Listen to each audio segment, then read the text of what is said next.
the Detroit Lions cannot win on the road. But we'll see. There's a lot of first time. There's a first time for everything.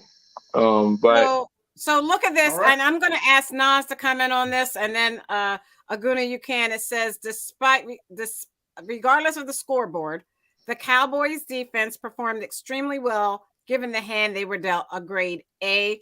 They did everything they could in order to give the team its best chance to win. Holding Jalen Hurts to just 155 yards passing, given the circumstances, was a huge factor in keeping the game close.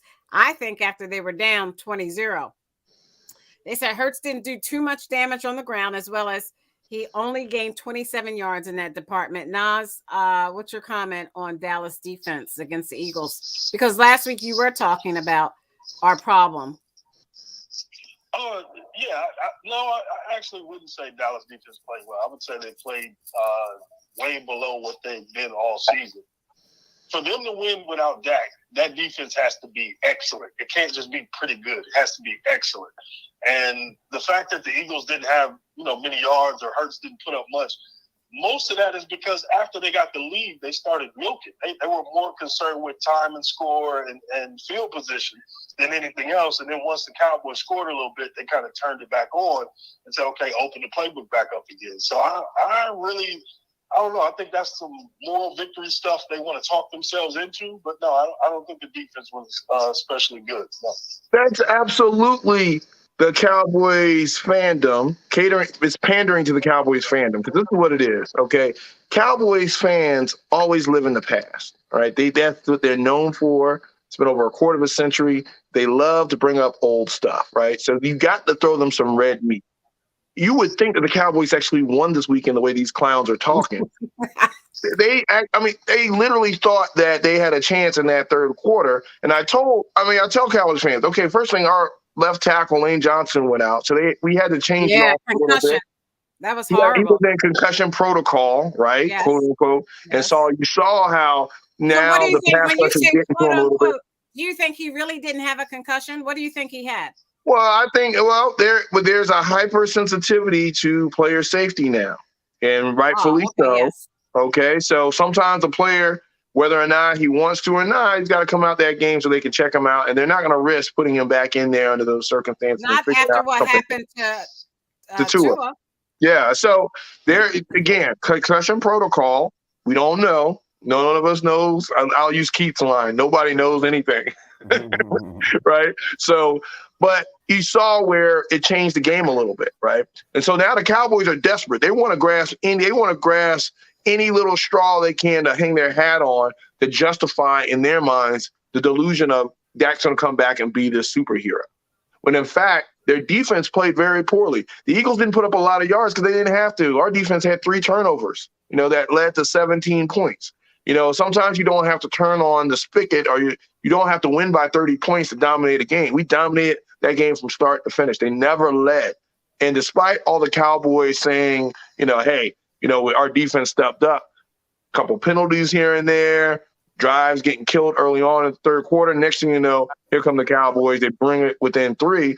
Eagles get the ball back and just proceed to march down. Now, that drive in the fourth quarter where the Eagles marched down the field at will, they invoked their will on the Dallas defense. I'm talking about 3rd and 4, they're running the ball down their throat.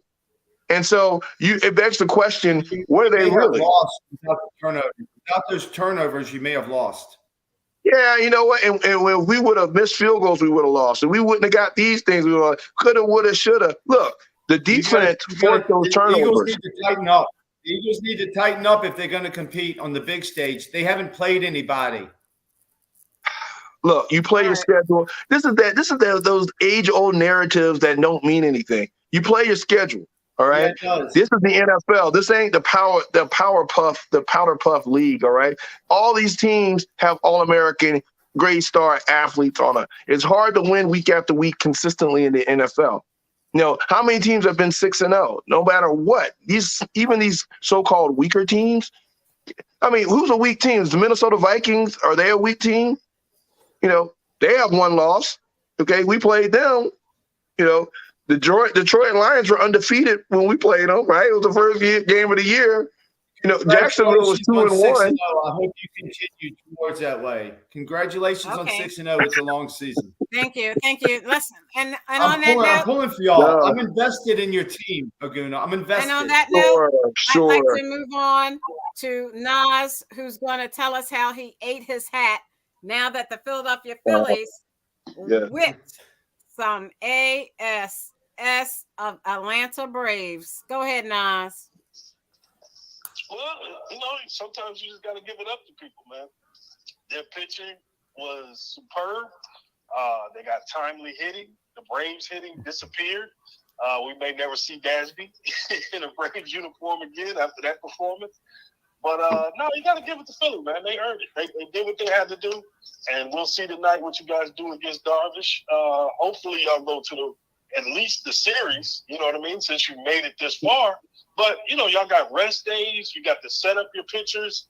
So y'all got a good chance of going somewhere, man. Like, I don't hate the Phillies. So I'm not looking at it like this is like if this was the Nationals or somebody else that knocked us out, I have a whole different attitude about it. But I don't hate the Phillies like that. So we'll see, man. And I like this. So look at these boys with these dolls. You all collect dolls? Yes, indeed, we do. Yes, we do. That's the Fanatic, Todd. I know you don't know that. It's not a Serena doll. It's the Fanatic, the Philly Fanatic. Okay. Okay. Well, what about his doll? Is that a Barbie or what? Oh, I don't know. I don't know. I don't know what doll Steven has. That's a. You have to ask him. Doll. Is that a Ken doll or what? I can't see it. It's a G.I. Joe. Oh, it's more of a G.I. Joe. That's nice. Mm-hmm.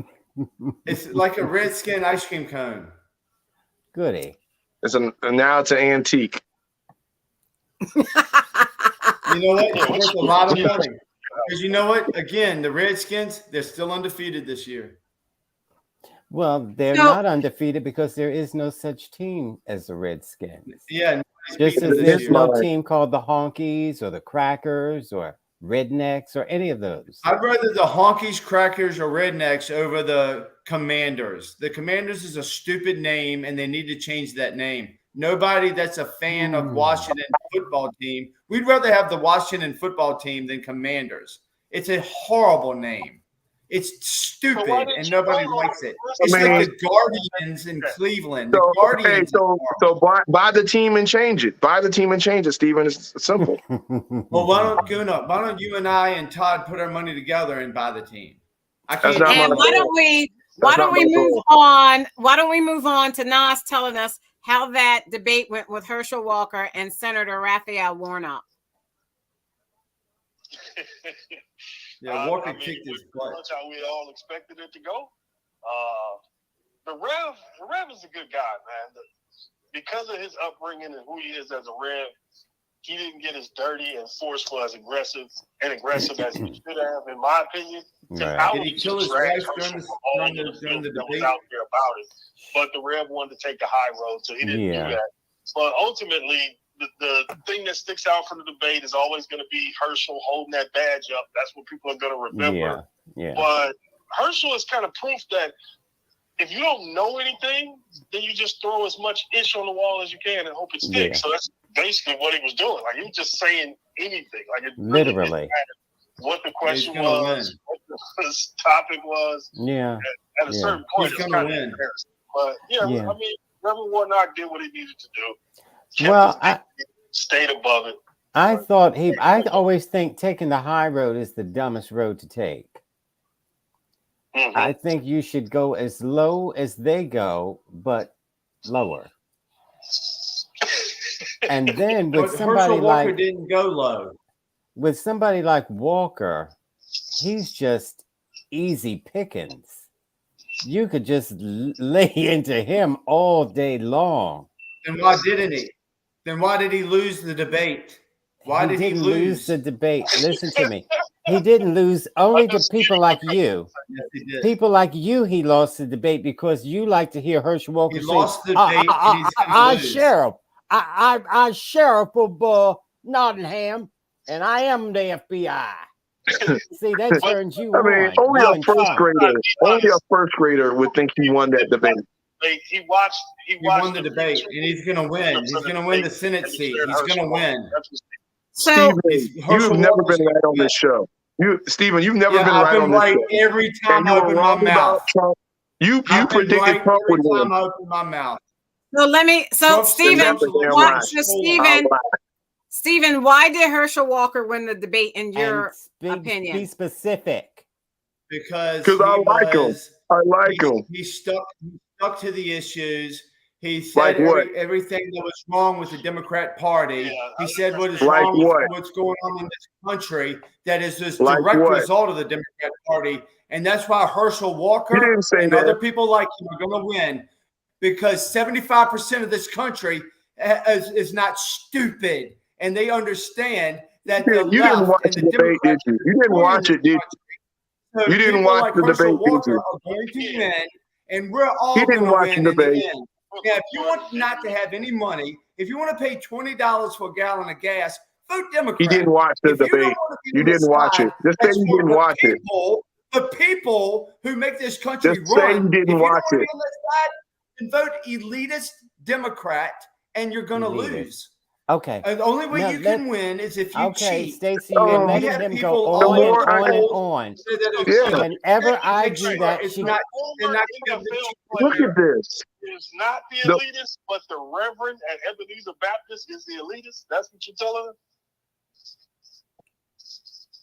Look, the more Stephen talks, the dumber we get. Let's stop this nonsense. He obviously didn't watch the debate. And instead of admitting that, he goes into this diatribe of narrative, the same nonsense. And see, with people like Stephen, when they go on those rants like that, and you ask them specifically, what did you like about Herschel Walker? He said everything he said. No, what specifically is he going to do for the people of Georgia to earn their vote? He's not a serious candidate. He proves that time and time again. And you look silly when you're sitting there trying to defend that, going into these diatribes of Democratic Party, this Democratic Party, and you're supposed to be an independent thinker. Really? So if you want to go against the Democratic Party so much, let's talk issues. Once on this show, Stephen, you can bring some factual issues to debate, because when you start talking policy, you have more credibility than this narrative bull crap that you always spew every week. All we ask you to do is bring some substance debate to the table. And for some reason, that's beyond you. So as you continue to go through this diet, look at you, look at this. I told you. You continue. Hey, look, if you want to be a clown in the circus, it's on you. Everybody, let's watch this clown. Let's watch this clown. I told you. Look at that. I told you. Okay. You want to be taken seriously? We don't like. All right, so like what? What policy? That's what policy? Why you're going to lose. What policy? Don't like your policies. I said policies. Like what?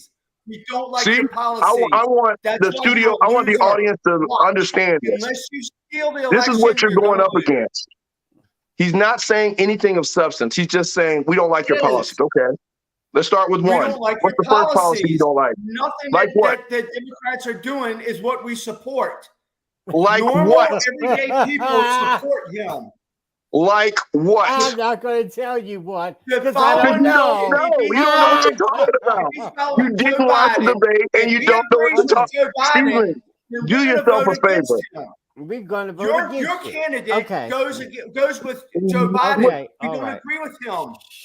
Okay, we don't agree with Stephen, the direction he's taking this country. Okay, Stephen, you proven my point. All right, let me. Okay. We don't agree with what you're doing to this country. So he's going to lose. And Walker, even though Walker's not a great candidate, he's going to win. And we're supposed to listen to him and take him seriously. Okay, so seriously, watch. So, unless you steal it like they did Trump. So let me ask Nas. Read them. Did you read a book last week? Let me ask Nas about the gubernatorial race, because Stacey Abrams, as I've seen her on TV, has been saying that she's been going all over Georgia, to the reaches of Georgia that Brian Kemp, the current Georgia governor, has not. What is going to make the difference, and how many times does she think she can run and be a viable candidate, running and losing? Well, I mean, I don't think anybody can keep running after they lose, especially a statewide election that's this focused, this has this much focus for the rest of the nation. So this is a big spot. But just getting to the meat and bones of it, like if you watch the debate and like you clearly can see the difference between Abrams and Kemp. One understands policy, can communicate what she has planned, what she thinks needs to be fixed. And Kemp is just basically up there doing I would call it the Trumper Tourette's, where you just keep restating false info that demonizes the other person in a certain way. So he called her an angry black woman. He said she's trying to defund the police.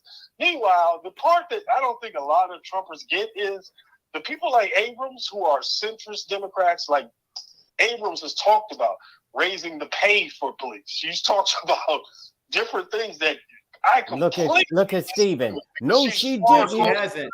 She If did. she was She a did. Republican, She did. if she switched from D to R, Stephen, would you vote for her? If she was a Republican, would you vote for her? Let Nas finish. Let Nas finish. Go ahead, Nas. No, the part these people don't get is if you keep rejecting the center, you actually will strengthen the real left, the progressive people who you don't want anywhere near power, who you disagree with on most issues. On most issues, if you actually looked at Stacey Abrams' platform, if you're a conservative, someone like Ogunna who would read through a policy and say, okay, yeah, this person's a better candidate than that one. I don't vote D or R, I vote candidate. And he would probably pick Stacey Abrams based on what she knows, qualifications, and what her policies are going forward. But we're caught in this like feedback loop where these people have just decided the Democrats are the socialists coming to kill us, and then the Republicans are the only people trying to restore freedom.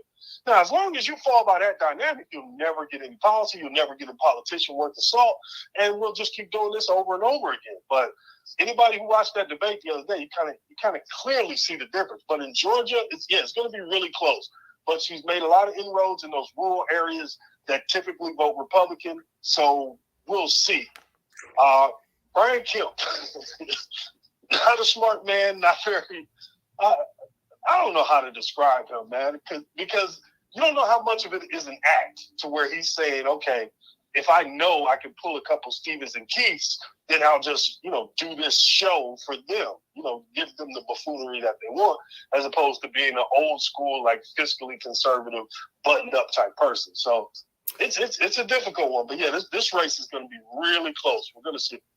So my question to Stephen is, Stephen, if wouldn't it be better to for voters of Georgia to vote for Stacey Abrams and vote her into the governorship as opposed to not? Because the last time they did not vote her in, Donald Trump lost.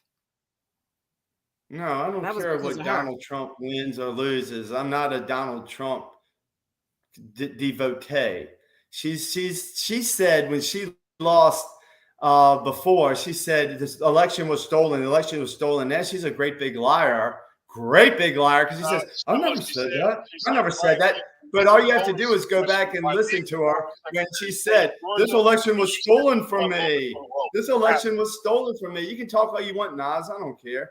She's absolute garbage. I don't like her policies. I don't like her at all. And it's not, Nas, it's not about Republicans or Democrats. It's about good people and bad people. A lot of Republicans are not one policy. Constitutional people, but there are a lot of people one policy.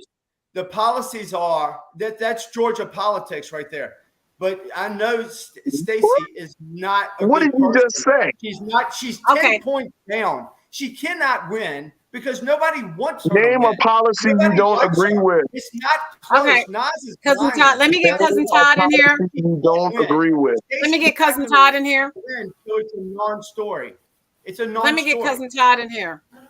Cousin Todd, I just asked Stephen, wouldn't it have been better for the voters of Georgia to have voted in Stacey Abrams as governor last time, because she would not have had the time to get the voters up against Donald Trump. Registered. Mm-hmm. Yeah, and Donald Trump lost Georgia, and that was probably having a lot to do with her efforts of her organization Fair Fight. Wouldn't it be better to let her be occupied? If I was if I were a Trump supporter, which I am not, if I were a Trump supporter, which I am not, I would rather have Stacey Abrams being busy doing something else than to get her busy fighting against me.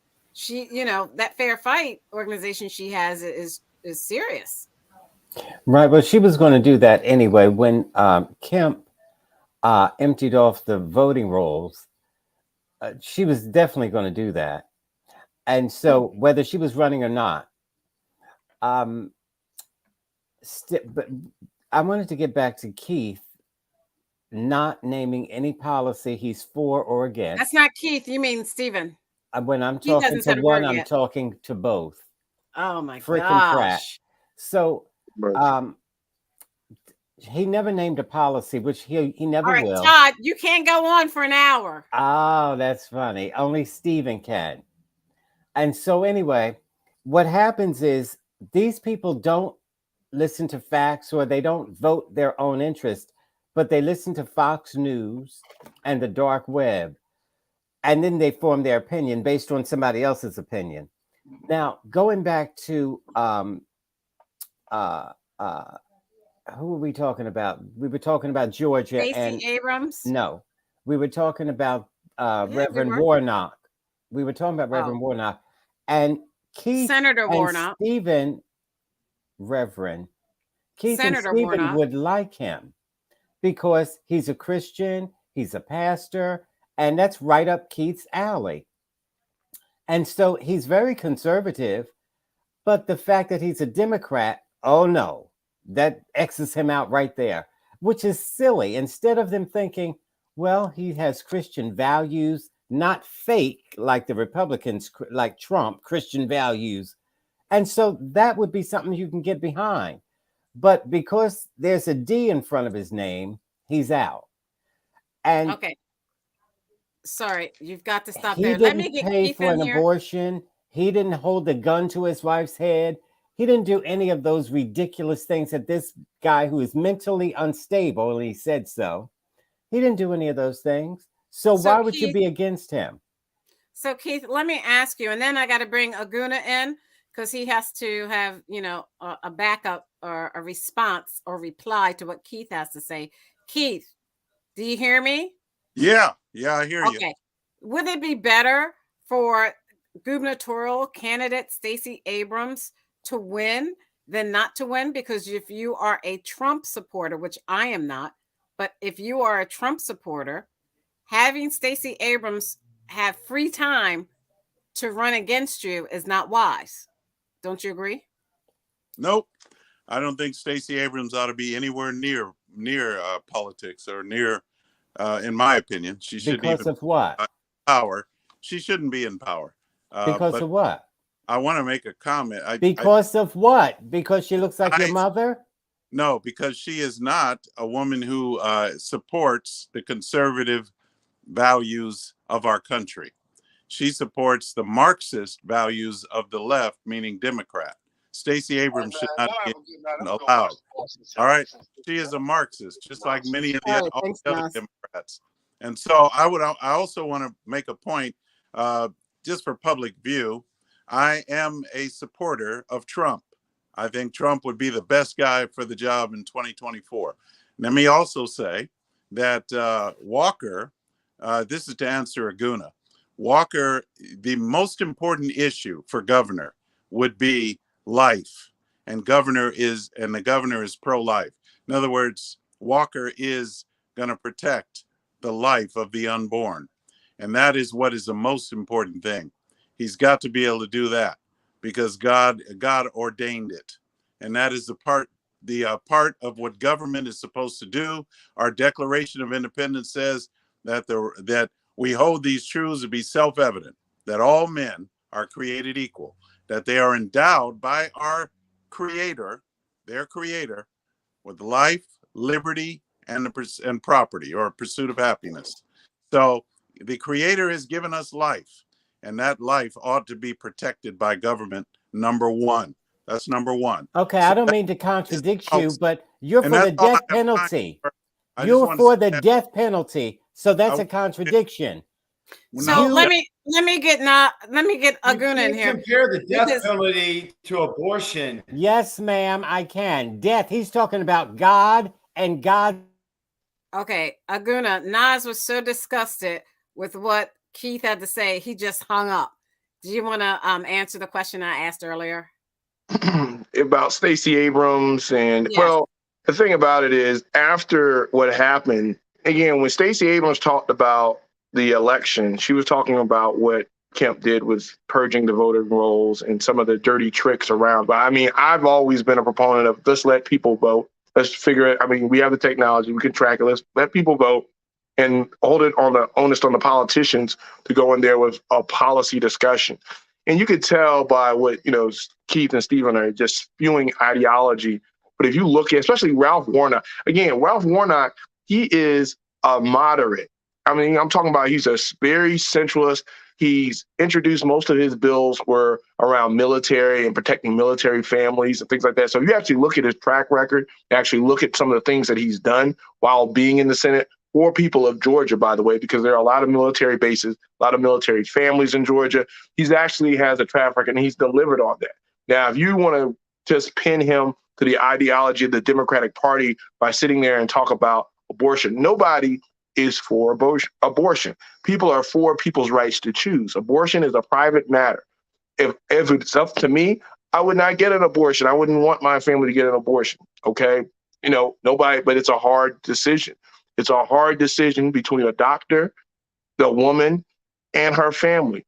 Government should not be part of that decision. So it's a fool's errand to sit here and try to justify the expansion of government for the lives of the unborn, but you don't want to take care of them even when they're born. You don't want to expand childcare. You don't want to give tax credits to people who have kids. You don't want to help people get adoptions. You don't want to increase. I mean, Trump actually took away our ability to do charitable donations to institutions or to, yes, he did. Believe me, you used to be able to give $10,000 a year as an individual, you donate and have that written off in your taxes. Trump took that away. So we actually increased the taxes. Again, you can ask any accountant. He streamlined the tax code and he eliminated a lot of those exclusions. It's a fact, okay? So to sit here and say pro-abortion, not abortion, pro-life, all this, that's just lip service to not look at the issues. Again, he's for you as an individual right to choose and not let the government come in there and expand and tell you what to do. Okay, and let me just piggyback on what you just said. Wait a minute. That's not a choice. Wait. Let me piggyback on what you just said Nonsense. about helping the children after they're born. What Joe Biden did was give $200 a month for people that made $200,000 or less for food and other things for their children.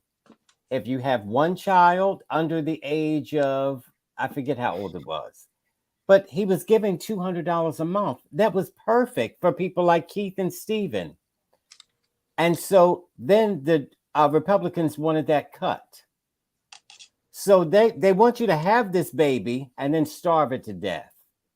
So let me get back to what I was saying about the two-faced double talking. I believe in the death penalty, but I don't believe in abortion. I believe in going to war and killing, but I don't believe in abortion. You can't have it both ways. God said don't kill, except when your government tells you. Then you believe God said don't kill, then why are you pro-death? If you believe God said do not kill, then why are you pro-death, Todd? Well, Stephen and Keith, you're just full of crap. I'm full of crap. Nonsense. So the government should tell you what to do. No, government, you're for the government telling you what to do. Todd just showed everybody how full of crap you're he is. For the government telling you what to do. So, you know what I find very interesting? Let's expand government and control our lives. So, you know what I find interesting? That when these women, they show a lot of news reports on women who go from one state, their state that doesn't allow abortion, to a state that does allow abortion, right? And the women talk about how they have to go, they have to sit, they have to hope that they can get in and get this abortion because there are other people that have appointments and sometimes there isn't room for them. But my thing is, the women can't get pregnant by themselves. No woman has gotten pregnant alone. So why is all the women going alone to these abortion clinics, and why aren't the men supporting the women? Let's start with Stephen. Because it's been a thing that men have done to women for years. They said, honey, I'm sorry, I'll pay for your abortion. And then they tell them that abortion is the only thing that's a woman's issue. It's abortion. It's abortion. That's a woman's issue. You know what women's issues are? Everything that's a man's issue. Everything that goes on in this world is a woman's issue. But they make it a women's issue because it's abortion. No, okay. women are sometimes cornered to have abortions because men don't want to have the responsibility of it. And a lot of time it's men being beaten down on women saying, you're going to get this abortion. I'll pay for it. And then that's what it's going to turn out to be. No, it doesn't have to happen. What has to happen is people need to realize it's not abortion. It's killing a baby. When people realize. All right. Ogunna. Yeah, so you start getting into this debate. And again, you're not going to hear any substance of this. It's either black or white. And each individual story around these abortions, there are real people having to make these choices. And I don't want to project my values on these people. It's between them, their God, their doctor, their family. And for any Yahoo on this show to sit up here and try to be self-righteous because you don't have to deal with the issue and feel so emboldened to try to describe what's murder, what's killing a baby, and what's not. Look, that's for God. It's not up to you. Let them decide when they make their maker. And at the end of the day, and this before you go on your high righteous hopes as if you've never done anything wrong in your life or made a decision that the government doesn't make for you, because clearly you want the government to now control all our lives, something that you project on the Democrat. At the end of the day, not all of our lives, just girls. And then, exactly. So when does life start? Does it start at conception? Does it start when there's a heartbeat? Does it start at any point where you start getting into the science of this? You see how silly you're going to get, because at the end of the day, there could be cases in which the pregnancy threatens the life of the mother. And Keith on this show said, if it comes down to the mother and the child, it should be up to the doctor to determine who lives or who dies, not the husband, not the family, but the doctor should come in and say, okay, this person has this amount of percentage chance. This person has this amount of percentage chance. So we're going to decide, and I'm going to play God, and I'm going to let the mother die to save the child because it's 49%, 51%. But that makes sense to these guys. So Keith, did you hear my question was, why do the women have to go alone? They didn't get pregnant alone. Well, a lot of times it's their choice. I have to say, I'm going to confess, when I was 27 years old, that was once upon a time, 27 years old, I had a girlfriend who came to me and said she was pregnant with my child. She said that. She came to me and said that. And she asked for, money to pay for the abortion. I gave her money. Guess what? I gave it to her. And I don't know to this day whether it was really true or not, but, she just did it. So I'll make that confession publicly. I'm not perfect, everybody. Guess what? Welcome to the life of sinners. And men have definitely fallen in that area. But women take some responsibility too, because they don't have to lay in bed with them.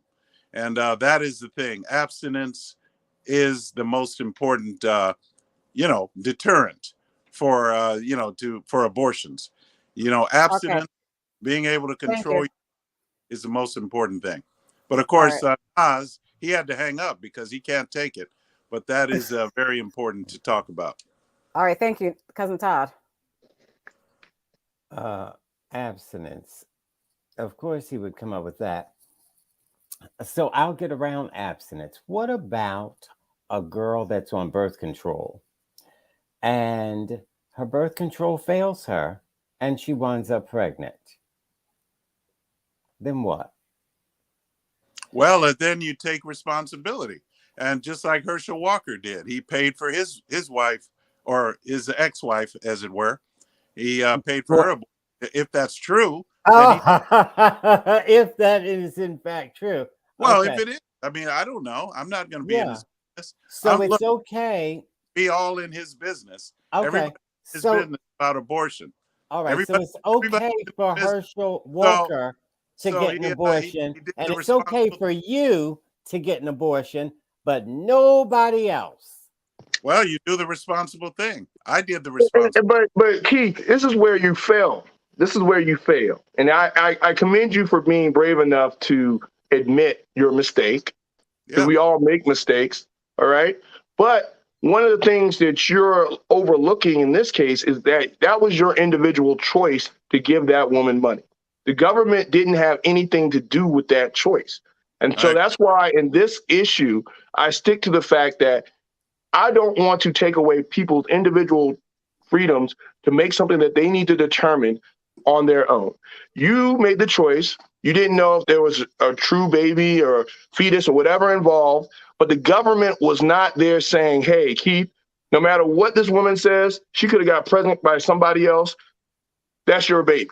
As soon as the government gets involved and starts dictating to us in our private lives on what we should do or what a woman should do with their bodies, and that's why to sit there and watch Herschel Walker as a candidate, I'm not sitting here trying to debate whether abortions are right or wrong. I'm defending people's individual rights to make their own decisions without the government coming in there and telling women what to do with their bodies. It's very simple. It's very simple. It's a difficult choice to make without the government having to get involved. Not to kill the body that lives in them. Yeah. So we got to move on because you guys Can they vote? So women that are pregnant can vote twice? Hijacked my show. Abortion was not on it. So can women that are pregnant vote twice? Well, we're talking about a human life. A woman got murdered. Can a woman that is pregnant vote twice? Well, we're talking about if a woman is shot and murdered and she's so pregnant. So you're saying that. So you're saying, but listen to your debate. You're saying that the fetus or the baby has a right to live, right? Yes. They have rights endowed by them by God, not the government, right? Yeah, right. But who gives them that right? The government. So you're debating right now as so-called conservatives the ability of the government. Says, if I kill a woman who is pregnant, it's a double homicide. I've killed two people. Right? But if a woman kills her baby, it's okay with you. That's mental. You're not. No, it's not okay. It's up to that woman. I'm not saying it's okay. This is where you fail your argument, Stephen. The baby. It's not up to the woman to kill her baby. It's not up to you either. It's not up to you either. It's not up to you or the government either. It's not up to you to determine. So Keith committed murder then. It's not up to me. So Keith murdered the baby. Did Keith murder the baby? Stephen, you're not answering the question. Do not murder. Did Keith murder? Did Keith commit murder? Did Keith commit murder? Yes or no, Stephen? I'm not advocating. I'm not a lawyer for Keith. What I'm saying is, the hell up. That's exactly my argument. That's exactly my argument. You have no right to determine judgment on him. You have no right to determine judgment on him, and neither does the government. I rest my case. I rest my case. On that case. I rest my case. This is just babble at this point. Stephen, you proved yourself wrong. So let's move on. Sandy Hook. Alex Jones was found guilty. Let me share my screen. And this is important because I think on this show, a lot of times Todd accuses people of saying things that aren't necessarily true or repeating lies. Todd does that all the time, right? Yep. So according to the CNN.com business article, Alex Jones owes $965 million to 8 family members of Sandy Hook shooting victims and a first responder, but they don't know if they ever will get the money. And Alex Jones says they're not going to get any money because there is no money to get. But the problem becomes this: why was Alex Jones ever in this position? Why was it that he felt as though he could talk about this shooting and on a journalistic platform and say whatever he wanted? Cousin Todd. say that it was a hoax specifically and that it didn't happen. You see? And that is hurting the families who lost their child. And so you can't go around spouting this craziness like Stephen and Keith do about falsehoods.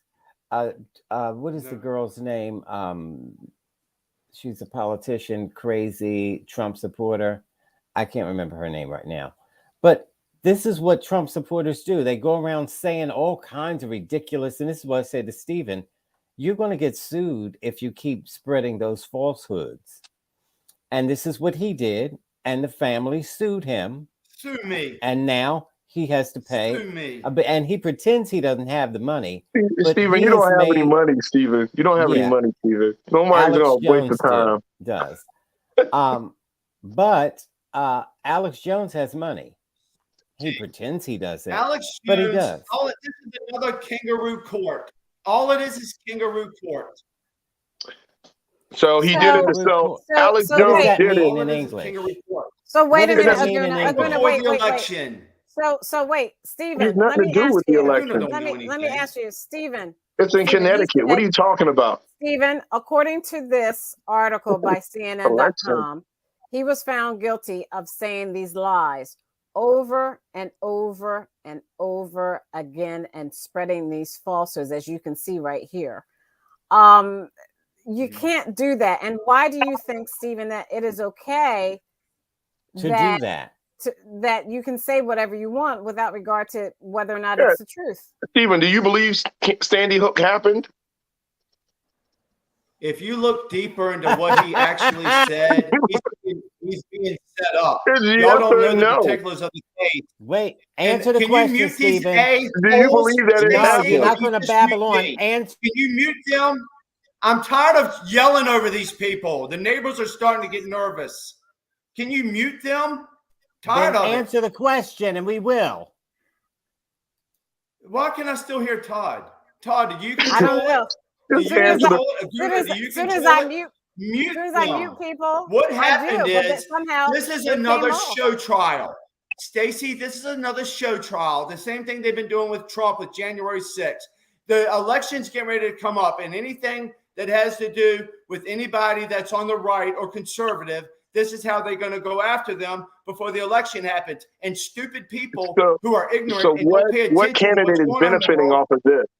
What candidates are benefiting? I'm tired of talking over him. Keep running your mouth.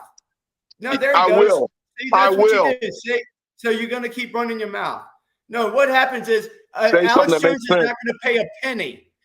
Alex Jones is not going to pay a penny. He's not going to pay anything. He's not going to, because he doesn't answer questions, Stacey. Nobody's going to get any money. He's not going to answer. Hey, Keith, listen. What this is to do, Stacey, what this is to do. Stephen, I want you to answer my question. This is to shut people up on the right. This is to shut people up on the right. That's all it is. That's all it is. Keith, same question to you. Do you need me to repeat it? No, I hear what Stephen says. Stephen's absolutely right. Stephen, it is kind of interesting that he's not going to answer the question either. Okay. It's interesting when she tries to mute these guys, they keep coming back up, Stephen. I think you were right about that. Maybe they have some control over the technology. But the point is, this guy is being an example, being made an example of what could happen to the rest of us when free speech is censored, because the left media lie day and night, 24 hours a day, lie after lie after lie. They accuse and they accuse and they accuse and they slander. Okay, that wasn't my question. They never apologize. Keith, no, I'm answering your question. Keith. Question. I'm answering your question. Okay, go ahead. I said they never have consequences to their slander. So he's being made an example. That's all. That answers. Okay, all right. Ogunna. I mean, at the end of the day, if you can't say what this guy did was wrong, then I question your humanity as a human being. I mean, the guy shouldn't have done it. He shouldn't have used his platform. Again, he wanted to sell vitamins. This all was done to, he doesn't make a lot of money off his media outlets. He makes off his vitamins that he sells. And so he says controversial things. And let's talk about what happened to these families. Yeah, and Keith and Stephen always talk about the court system and the kangaroo court. No, talk about the harassment that these people experience because they're getting told by complete strangers that their 8-year-old son or daughter really didn't exist and really wasn't horrifically murdered. Now, if you think about what happened in Sandy Hook, I mean, the police officers and first responders that went to that elementary school had to get counseling because you had bodies of children ripped in half by how that gunman unleashed on them. And yet this guy made money and benefited off a conspiracy theory saying it was a hoax. It doesn't matter if he was a conservative. I don't care if he was a Democrat. I don't care. He should be made an example out of. Because again, I don't know what candidate is going to benefit off of the fact that this liar said a conspiracy theory unless it was true. Right? He should pay the money. He should be made an example out of. I agree with all of that stuff. Yes, we need to stop this BS conspiracy theory nonsense. And it's mostly on the right. I mean, the left does it too. I'm not going to sit there and say the left doesn't make money off of conspiracy theories. But if you look at it disproportionately, it's disproportionately done on the right in this echo chamber. And you hear the same nonsense on this show where you can't even debate whether or not you can't even answer the question. You're not even brave enough. Not even man enough to say that Sandy Hook actually happened because you're scared that it's going to lose the argument. We believe it happened, but he's okay. Then you can believe that this guy was wrong. Then he was wrong because this is my last point. Wasn't wrong. You don't know the particulars of the case, is what I'm saying. Yes, I do. I do know the particulars. You may not want me to know, but I know. But these are the same yahoos. The same yahoos on this show say that CRT should be censored, but then they talk about freedom of speech when it comes to this guy making millions of dollars off this lie. Okay, it's ridiculous. He called these people to be harassed and put in harm's way. It was not Alex Jones. Man up, Stephen. He was wrong. Repeat after me. He was wrong. All right. Okay, he was wrong. Committee. He was asking. He said, "This is going around on the computer." He said, "Is this something? Is it?" He was asking the question. He never said it was. You don't know the particulars of this. They're going true. after him. That's not true. That's not true. Taylor Greene both. That's not and true. Marjorie Taylor Greene both said it was a hoax. Why are you defending this guy? Why are you defending this guy? I'm not defending him. Are you being? I didn't take you as a coward, Stephen. Only a coward would defend this guy. Step by step. Is he paying you? Is he paying you? No, he's not paying him. But maybe he's great in bed. I saw this on the. Okay, thank you.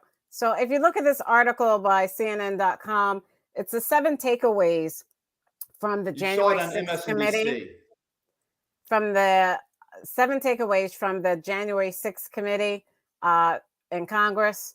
And one takeaway is Cassidy Hutchinson, if you look at the screen, the former top aide to Trump White House Chief of Staff Mark Meadows, provided testimony to the committee relaying anecdotes of Trump acknowledging he had lost the election. Also, it revealed new information from the Secret Service. While there's still questions surrounding the erased text messages, the panel obtained messages and emails showing that Secret Service receiving warnings before January 6, 2021 about the prospect of violence, as well as real-time reports of weapons in the crowd ahead of Trump's speech at the Ellipse. And then they found out that Trump planned to declare victory no matter what the election results were. And one person they said was noticeably absent from the hearing was Virginia Ginny Thomas.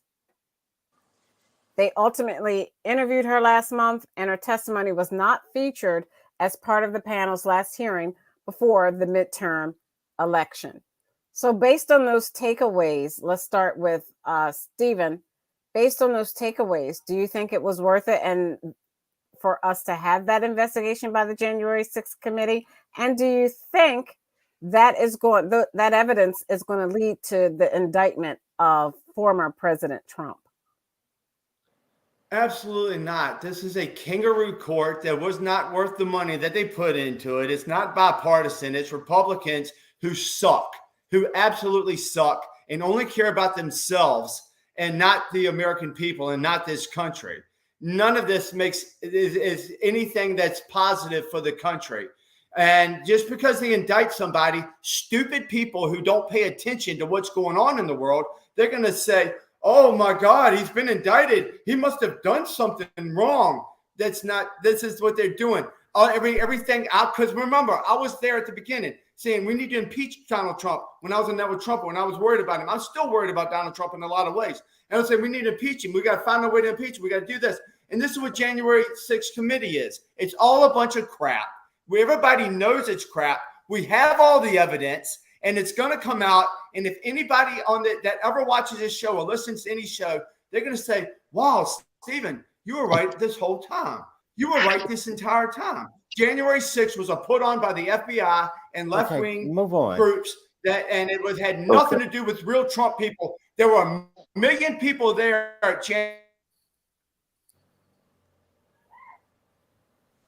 Oh, his mic. Something happened with him. So okay. The FBI cut him off. The FBI cut him off. They finally got to him in his basement. Okay, why is Stacy on Keith like this? Stacy is off. I think she's high. You're muted, Stacy. I was saying, Keith, I wanted Keith to thank you. I wanted Keith to give his. Do you want me to repeat the questions, Keith? Go ahead. That's why I had Keith on. I thought he could hear me. I didn't realize I was muted. Keith, do you think that there was the 7 takeaways that we mentioned from the CNN.com article was proof that it was worth it and that the evidence that they gathered will be used to indict former President Trump? Well, I want to see what evidence they actually gathered because there was no evidence gathered. They just gave it. Stacy just read it. No.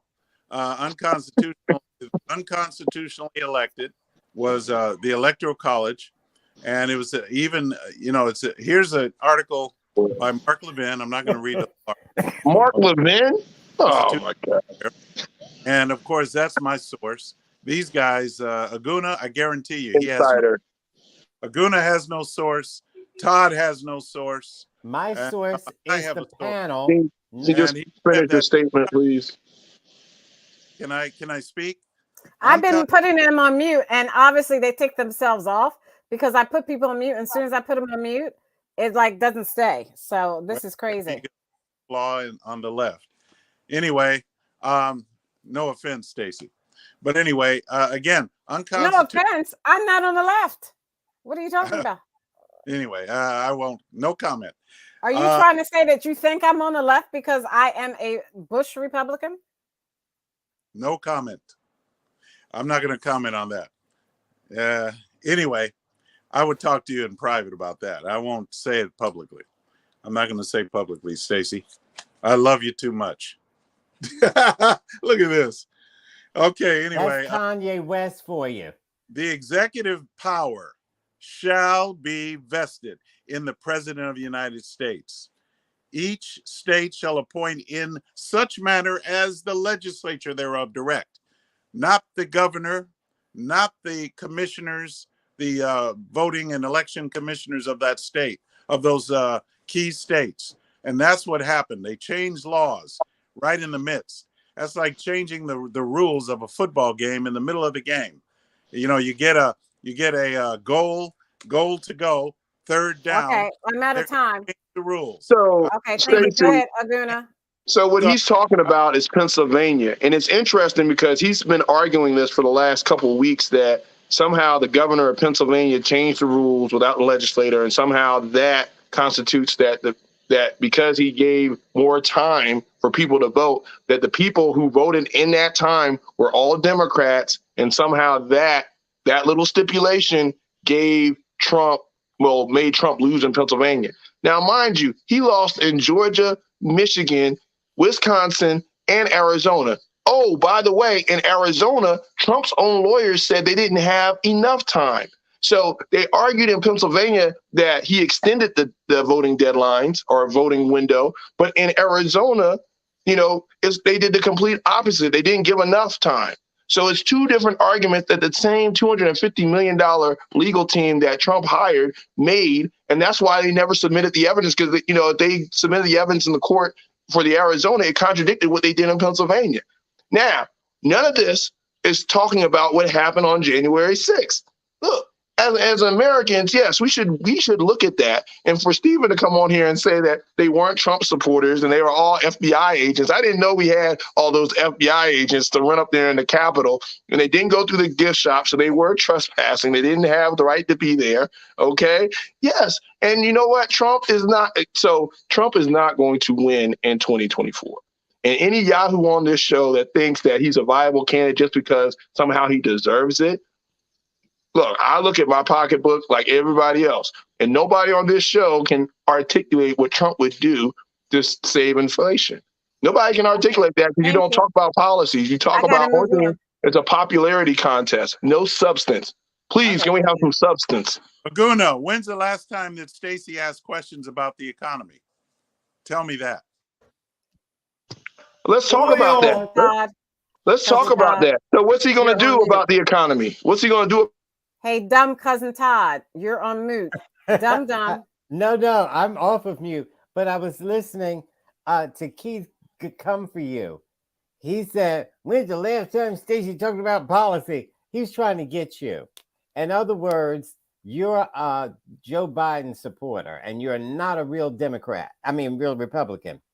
Because in his sick pea brain, you have to be a Trump supporter in order to be a real Republican. Okay, so now let's talk about the January 6th committee. You got 5 seconds. Of course I do. That shows you she's a Trump supporter. Now, all the evidence, which Keith and Stephen don't listen to. No, really, you got 5 seconds. Republicans who are telling on Trump. Todd. Goodbye. They're telling truth like Trump knew he lost because he said so to me. He said, can you believe that curse word, Joe Biden beat me? He said that to one of the aides. So Todd, you're going to will you add on to this, because this is our roundtable now. Will you add on to this the deposition that former President Trump is going to do tomorrow? Okay. You got 5 seconds. Add that on and do it within 5 seconds. So anyway, all the evidence compiled against him shows that he knew he lost. And this was something that he was setting up even before the election. If you listen to Roger Stone planned it out. Okay, and you said that last week. You're repeating yourself. Exactly. Make it quick. I have to Roger Stone planned this out, and there's clips of him saying that. All you have to do is say that you won. Possession is 3/10 of the law or something like that. 9/10 of the law. Okay, just say you won and let them debate it. So that's what Trump did. So now Trump is probably going to simply plead the fifth, that he says you only do if you're guilty. He's going to plead the fifth tomorrow all day long, just like he did before over 400 times. Yet, at the same time, this is the double talk. He said anybody that pleads the fifth is guilty. Only mobsters and guilty people plead the fifth. Then I'll do it 400 times. You've got to be sick to be a Trump supporter. Okay. Keith and Stephen, what is wrong with you? Stephen used to be halfway normal. I'll tell you what's wrong with me. I'll tell you what's wrong with me. You've been drinking the Kool-Aid. We don't need Donald Trump. Donald Trump lit the spark that woke up America, not woke him up. Like woke. We are awake. Donald Trump lit the spark. Now you're woke. Fire. And this country's on fire against people like you and like Ogunna and like Nas. We're against you. And we've come together. We're Americans. I'm an American. You're against America? You don't love this country? I love this country. You don't love this country. You're going to lose.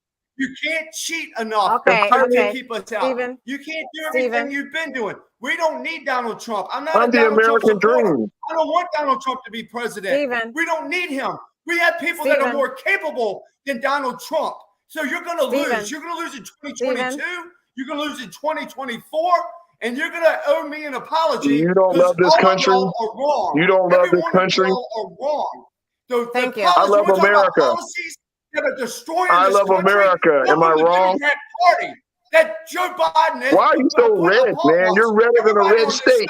Is in worse shape because shut up, Ogunna. Because of what Joe Biden has told us. So we're going to destroy you. You're not. Why are you so red? Somebody give him some water. Somebody give Steven some water. Look at this. I'm screenshotting this. Shut up, Ogunna. Hey, make sure you screenshot this. That's intelligible. You have nothing to Look say. how red he is. Look how red he is. Because I care about Yahoo's the going country. wild. You care about some other country where you came from. This is a country where we came from. I care about money. Go back. Look at this. Did you tell me to go back to where I came from? To our first responders in our community from this country, Stephen. To our first responders. I'm going to go back to where I came from. To our first responders in our community. You don't look. Can I do the outro? Oh, I'm sorry. I'm too busy laughing at Steven. Community. Thank you. You make our lives livable.